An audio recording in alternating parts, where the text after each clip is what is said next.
सुरू करतो. सुरू कर. ओके. हां. सो मी म्हणत होतो की ही जी स्ट्रॅटेजी आहे याची एक ठराविक पद्धतीची आहे. तुम्ही जर नोटीस करायला सुरुवात केली तर लक्षात येईल. कसं आहे की आपण बऱ्याच गोष्टी कशा करतो की तेवढ्यापुरतं बघतो इन कंपार्टमेंट्स. आणि हा सगळा जो काही ज्याला षडयंत्र म्हणतोय, जे षडयंत्र का म्हणतोय हे पुढे हळूहळू येईलच आहे. पण मी आत्ता बोलून गेलो. मी असा माझा काही प्रयत्न नाही की आत्ताच तुमचा विचार बायस करून टाकायचा त्यानुसार, असं नाही आहे. परंतु ही स्ट्रॅटेजी कशी आहे, ही सिंथेटिक गरज क्रिएट करतात. आणि सिंथेटिक गरज क्रिएट करून त्याच्यानंतर त्याच्यावर तिचा उपाय सुद्धा ते सांगतात. आणि तो उपाय त्यांच्याकडेच असतो, दुसरीकडे कुठे नसतो. आणि मग तुम्ही त्याच्यावर अवलंबून होता. जसं ॲग्रिकल्चरमध्ये ग्रीन रिव्होल्युशन नावाखाली जेनेटिक मॉडिफाईड सीड्स वापरायला लावले आणि मग त्याच्याबरोबर त्याचे सोपस्कार सगळे करावे लागतात. शेतकरी ते करतच राहतो आणि नंतर लक्षात येतं की त्या बियाण्याशिवाय दुसरं आता पिकूच शकत नाही. दुसरं काही पेरलं तरी काही होऊच शकत नाही तिथे. तो अडकलेला असतो आणि मग त्याच्या किमती वाढायला लागतात. बाकीच्या वेळेस मग आत्महत्या आणि हे सगळ्या गोष्टी सुरू होतात. पण शेतकरी तेवढ्यापुरतं विचार करत असतो. राजकारण्यांच्या मागे लागतो. राजकारणी म्हणतात की मी तुझं कर्ज माफ करतो. राजकारण्याला हे कळत नाही की प्रश्न सोडवायचा कसा, कारण तो मुळापाशी जात नाही. मुळापाशी मुळाला घेणं जायचंच नसतं. न्यूज चॅनल्सना त्या दिवशीची बातमी करायची असते. त्यांना हा सगळा पूर्ण खेळ करून ह्याच्या मुळाशी काय आहे आणि ते कोण करतंय आणि का करतंय आणि मग असे उद्योग करत असेल त्यांचा इलाज करायला हवाय असा कोणीही विचार करतच नाहीये.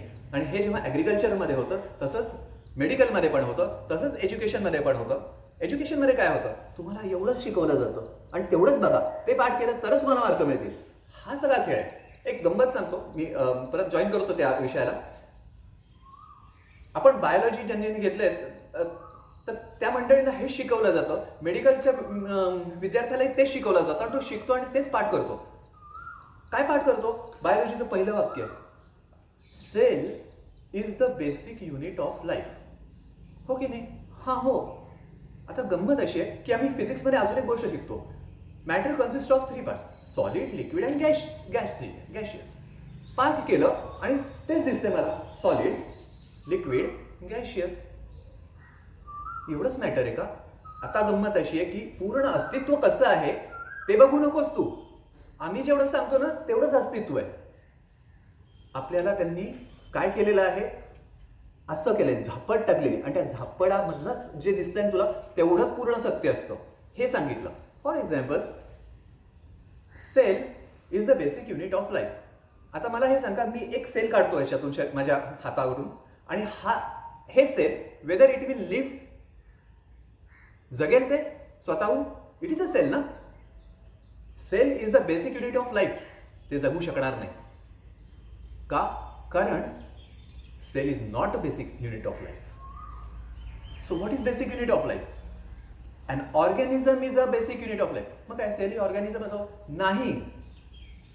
अ युनिसेल्युलर ऑर्गॅनिझम, एका युनिसेल्युलर जेव्हा एक ऑर्गॅनिझम असतो तेव्हा तो पूर्ण आहे. पण मल्टीसेल्युलर ऑर्गॅनिझम मध्ये cell is not the basic unit of life, that organism is the basic unit of life. आणि व्हॉट इज ऑर्गॅनिझम? ऑर्गॅनिझम म्हणजे ज्यात अनेक गोष्टी ऑर्गनाइज झालेल्या आहेत. कोणकोणत्या गोष्टी? सॉलिड, लिक्विड, गॅशियस नाही, पंचमहाभूत आहेत,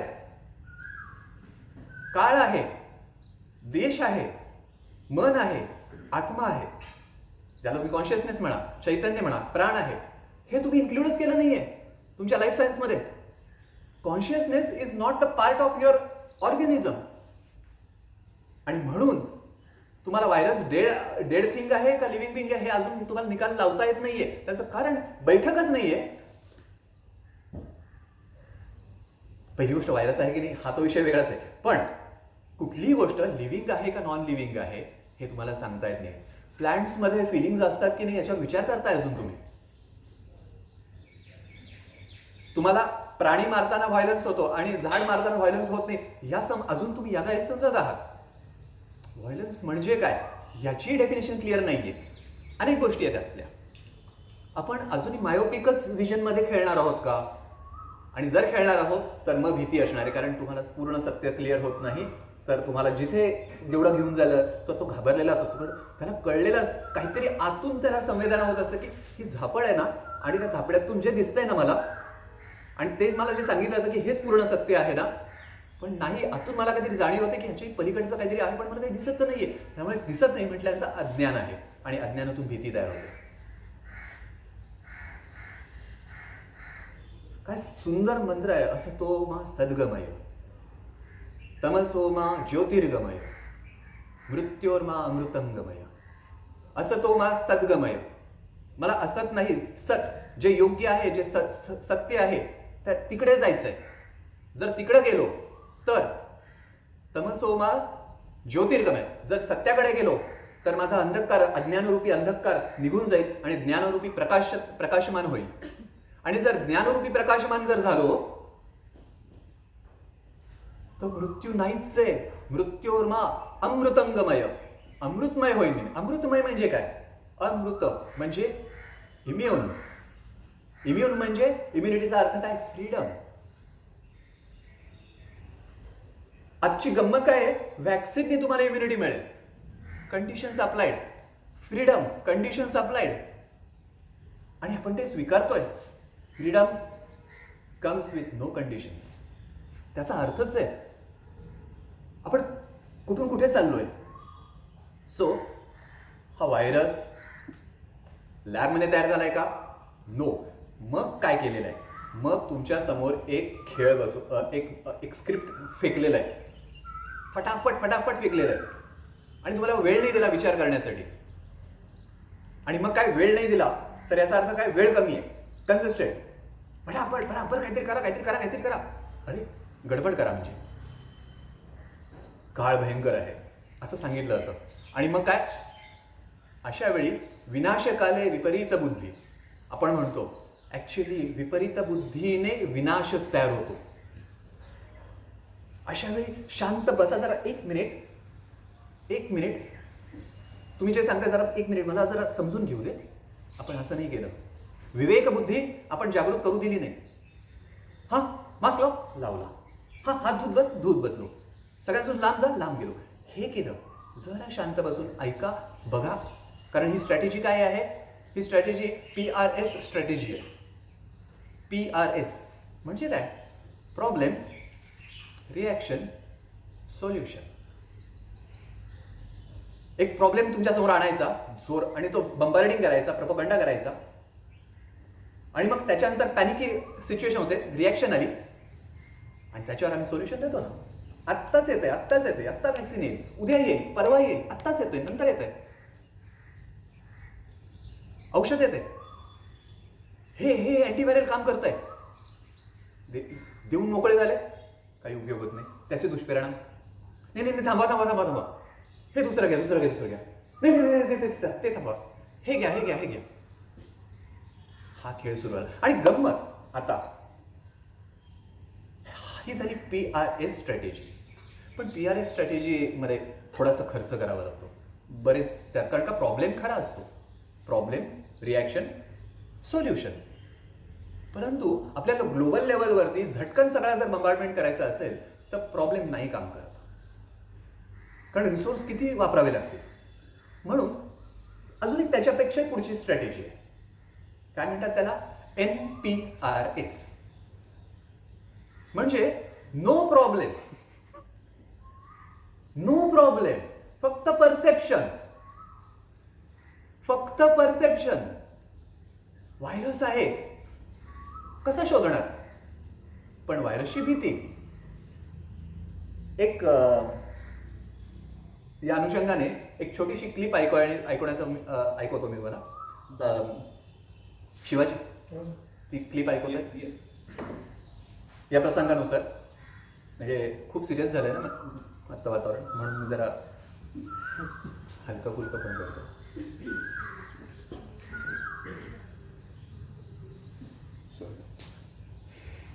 अनेकांनी ही क्लिप ऐकली पण असेल, पण या अनुषंगाने त्या कॉन्टेक्स्टने तुम्हाला जरा गंमत होते. दादा ऑडिओ इथे आहे ना? कुठे दादा काय टेन्शन नको घेऊ. कोणत्या शब्दाचा अर्थ तुम्हाला कधी समजेल, कुठल्या प्रसंगामुळे समजेल हे सांगता येणं फार कठीण आहे. आणि पर्टिक्युलरली हे जे मेडिकल सायन्स वगैरे आहे तिथे तर एकूण आनंद आणि अज्ञानच, त्याबद्दल काही बोलायचंच नाही. मला आठवते आमच्या लहानपणी जरा काही झालं की डॉक्टर लोक सांगायचे कॅल्शियम कमी आहे. तर कॅल्शियम कमी आहे या शब्दावरती डॉक्टर लोकांचं 5-10 वर्ष बरं चाललं.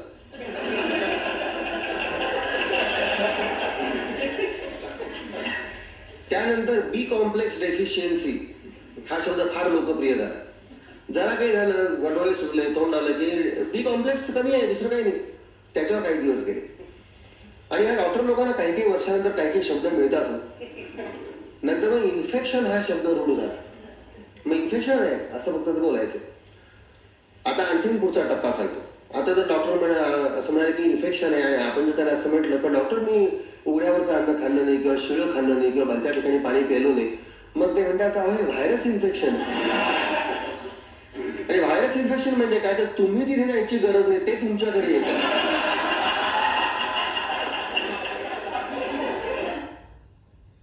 बपू काळ्यांचा हा छोटीशी क्लिप आहे, मोठी क्लिप आहे, त्याचा थोडासा पार्ट फक्त आता जोडलेला आहे. सो ही धुलफेक आहे.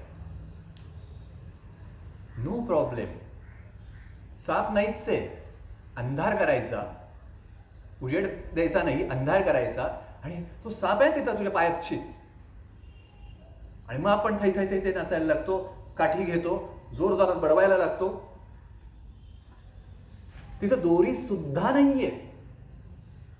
काय मारणार, कसा मारणार तो? काल परवाच आपण बोललो की असिम्प्टोमॅटिक पेशंट ही संकल्पना आणली. आता मला सांगा, लक्षणं नसलेली अवस्था ही सुद्धा रुग्ण अवस्था जर असेल तर तुम्ही कधीही स्वस्थ होऊच शकणार नाही आहात. हे इन्श्युअर केले या मंडळींनी. हे इन्श्युअर केले त्यामुळे की ही पॅन्डेमिक अवस्था कायम राहणार आहे. आणि हे इन्श्युअर करतायत ते की पॅन्डेमिक अवस्था आहे म्हटल्या रेस्ट्रिक्शन्स आम्ही तुमच्यावर टाकू शकतो कायमस्वरूपी.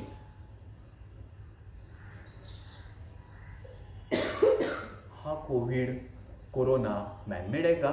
अशा अर्थाने मॅनमेड आहे. अशा अर्थाने खरंच मॅनमेड आहे. पण तो तयार केला आहे का? तयार आहे तो नाहीच आहे अस्तित्वात. त्याचं खरं अस्तित्व नाहीये. हा फुगा आहे. Y2K हा फुगा आहे. मी 1.5 वर्ष आज बघतोय, मास्क न लावता सगळीकडे हिंडतोय, सगळ्या लोकांशी कुठे हात मिळवणी करतोय, कुणाला काय, कुणाला वेगळ्या रुग्णांच्या घरात जातोय, कोविड पॉझिटिव्ह. हा एक गंमत केली. आयुर्वेदिक, होमिओपॅथिक वगैरे सगळ्या मंडळींनी कोविडचे पेशंट बघायचे नाहीत असा पहिल्यांदाच वटहुकूम आणला. डॉक्टर लोकांना तर गंमत सांगतो. मला परवा एक डेंटिस्ट आहे, त्यांनी नाव सांगत नाही आता, परंतु त्यांनी एक मेसेज केला. म्हणाले की तुम्हाला भीती वाटत नाही का असं बोलताय सर? कुणीतरी मारेल, कुणीतरी येऊन तुमचा खून करेल. गंमत वाटते. पण मला असं वाटतं की मला आवडेल कुणी माझा मर्डर केला तर, आणि माझ्या डेथ सर्टिफिकेट मर्डर म्हणून आलं ना तर जास्त छान. कोविडनी मरण्यापेक्षा आणि तसलं डेथ सर्टिफिकेट मिळण्यापेक्षा I was killed with by a human being, हे छान आहे ना जास्त.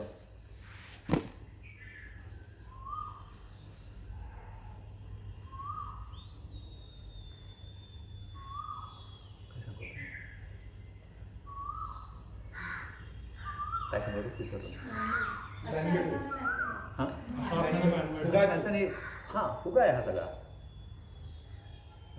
आयुर्वेदिक आणि होमिओपॅथिक डॉक्टरांना नाही. तर या मंडळींना काय सगळ्यांनाच सुरुवातीला गंमत कशी केली हे सर्वसामान्य माहीत नाही बरं का लोकांना. आणि डॉक्टर्स बोलणार नाही का, डॉक्टर्स एका झटकन ह्याच्यात अडकून जातात. ते स्वतःच्या प्रतिष्ठेला, स्वतःचे जे काही त्यांनी कमवलेलं, कष्टाने कमवलेलं असतं, मेहनत असते, आणि ते असं तत्वाला वगैरे धरून ते सगळं जाईल तर ते विचार करतात. आणि तुम्ही विचार करणं साहजिक आहे. कुटुंब आहे, एक आपलं स्टँडर्ड ऑफ लिव्हिंग मेंटेन केलं आहे, त्यासाठीच तर धडपड केली सगळी. त्यासाठीच तर केला होता सगळा अट्टहास वगैरे वगैरे. तर ते सगळं मेंटेन करण्यासाठी, सांभाळण्यासाठी काय केलं सरकारने? एपिडेमिक ऍक्ट इन्व्होक केला. एपिडेमिक ऍक्ट वाचा, त्यात एक क्लॉज आहे. आणि मेडिकल काउन्सिलचे ऍक्ट वाचा, त्यात क्लॉजेस आहेत. जर एपिडेमिक ऍक्ट इन्व्होक जर झाला तर तुम्हाला जे सरकार सांगेल, जसं सांगेल ते करावंच लागेल. नाही म्हणता येणार नाही तर तुमचं लायसन्स रद्द होईल, तुमच्यावर ऍक्शन्स घेतली जातील, पनिशमेंट होईल. कुठल्या डॉक्टरला जेलमध्ये जायची इच्छा आहे? हौस आहे? सगळं व्यवस्थित चाललं, जाऊ दे ना म्हणतो मी. स्वतः आम्हाला नोटिसेस आलेले आहेत, मला स्वतःला आलेली आहे, सगळ्यांना आलेली आहे की हे ट्रेनिंग करा, पूर्ण ऑनलाईन ट्रेनिंग. ते झाल्यानंतर ही सर्व्हिस तुम्हाला करावी लागेल, ती करावी लागेल, सर्वे करावा लागेल, कंपल्शन आहे. सगळ्यांना लोकांना कामाला लावलं. आणि ते जर तुम्ही केलं तर आम्ही तुमच्यावर फुलं बरसवू. फ्रंटलाईन वॉरियर्स असा तुमचा काय करू? सत्कार करू. हे सगळं केलंय. डॉक्टर्सनाच घाबरवून टाकलं आधी पहिल्यांदी. Where is science? इथं सायन्स कुठे आहे? इथे जोर जबरदस्ती आहे. मी आजपर्यंत एकही दहशतवादी त्या पाकिस्तानहून आलेला मी नाही पाहिला. पण इथं जे चाललंय ती दहशतच नाही, दहशतच आहे ना. आपण सगळे दहशतीखाली आहोत. टेररिझम आहे, 100% टेररिझम. याच्याशिवाय दुसरं नसतं काही.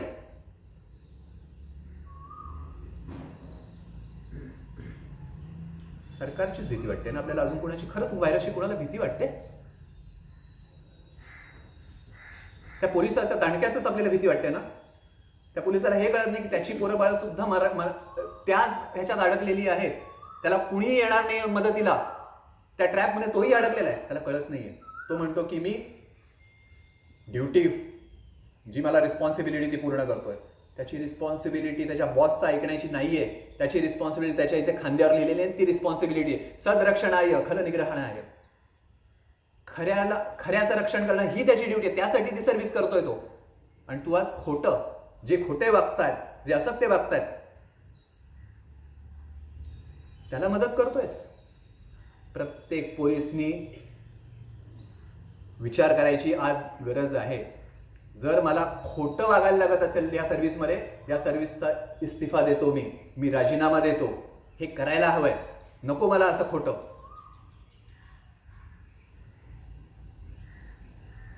एसटी महामंडळाला आदेश मिळाला, काय लस घेतली तर ठीक आहे, नाही तर वेतन मिळणार नाही. आणि म्हणतो तू नाही लस मॅन्डेटरी नाहीये. मग हे काय चाललंय? नाक दाबून तोंड उघडताय तुम्ही सगळी लोकांची. हे सायन्स आहे का? हे सायन्स आहे का?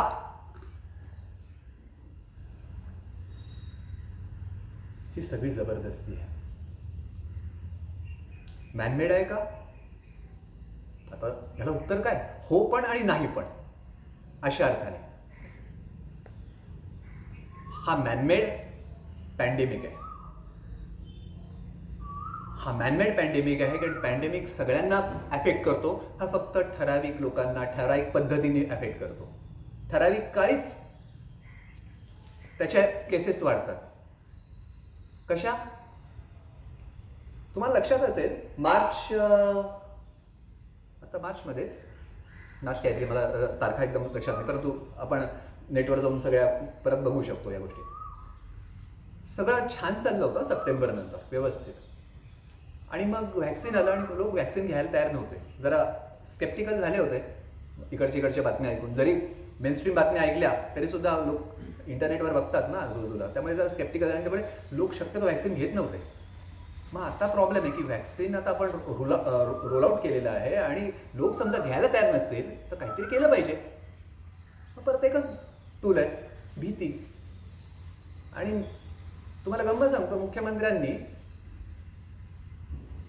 सर्व संपादकांची बैठक बोलावली अशी बातमी मी ऐकली. सर्व संपादकांची बैठक बोलावली आणि 2 दिवसात सगळ्या चॅनल्सवर, सगळ्या न्यूजपेपर्सवरती आकडे दिसायला लागले. जोरदार सेकंड वेव्ह. कशी सेकंड वेव्ह तयार केली तुम्ही? अशी प्रोपोगंडा. आधी पण तेच केलं, मागच्या वर्षी हेच केलं. यावर्षी तेच केलं. सप्टेंबरमध्ये थर्ड वेव्ह येणार आहे ना, ती अशीच येणार आहे. सळो की पळो करायचं. पण तुम्ही म्हणता की अरे प्रश्न येतात ना की ऑक्सिजनसाठी लोक तडफडतायत. येतो तिकडे हळूहळू.